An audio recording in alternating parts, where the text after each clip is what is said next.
Hai Nick, lagi ngapain tuh senyum-senyum sendiri? Lagi chatan sama doi nih. Eh, ngomongin tentang chatting, sebelum ada handphone atau gadget secanggih sekarang, jasa pos menjadi satu-satunya primadona canggih komunikasi jarak jauh loh. Wah, serius? Mau tahu nggak sejarah perkembangan pos Indonesia dari zaman dulu sampai sekarang?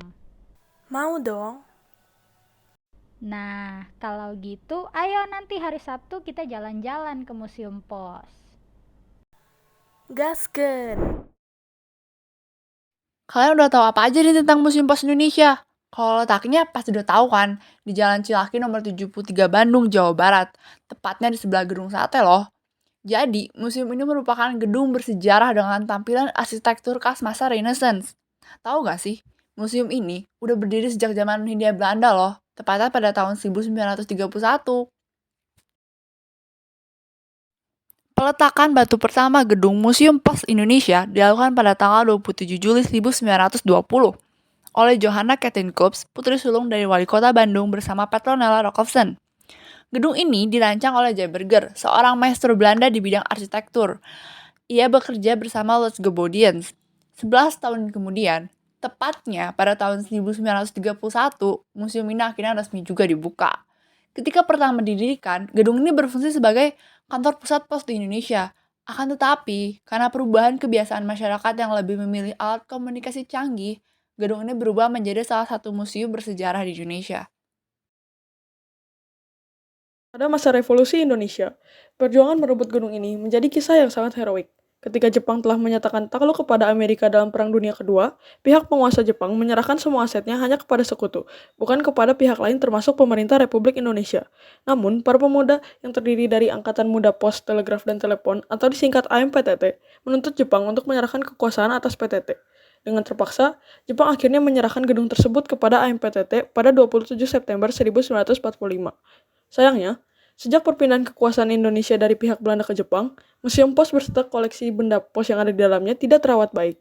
Hingga kemudian pada tahun 1980, Perum Pos dan Giro mengambil inisiatif untuk memperbaiki dan merawat benda-benda koleksi museum yang memiliki nilai tinggi. Lalu, pada Hari Bakti Pos ke-38, tepatnya pada 27 September 1983, Museum Pos, Telegraf, dan Telepon akhirnya diubah namanya menjadi Museum Pos dan Giro. Faktanya, setelah kemerdekaan, Museum Pos Indonesia setidaknya telah berganti nama dan lambang sebanyak 5 kali. Hingga akhirnya pada tanggal 20 Juni 1995, nama museum ini kembali diubah menjadi Museum Pos Indonesia. Museum Pos Indonesia kini masih beroperasi sebagai kantor pos loh.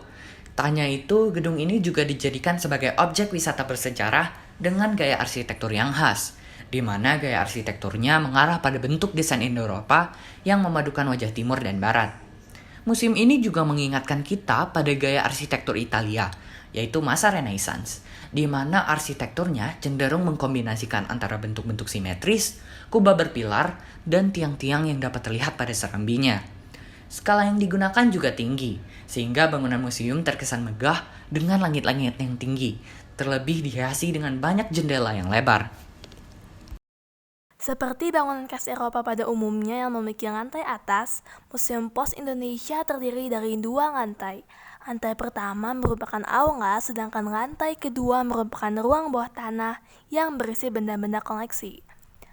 Tidak hanya koleksi perangko dari mancanegara, Museum Pos Indonesia juga menampilkan 200 koleksi yang memiliki nilai sejarah dalam perjalanan perusahaan Pos Indonesia sejak masa kolonial Belanda hingga saat ini, seperti peralatan, visualisasi kegiatan pos, dan masih banyak lagi.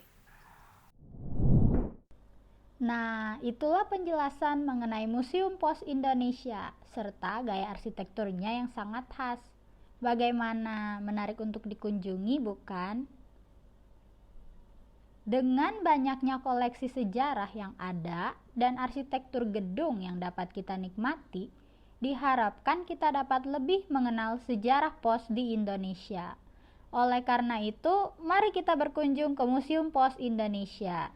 Ingat bahwa bangsa yang besar adalah bangsa yang tidak melupakan sejarahnya.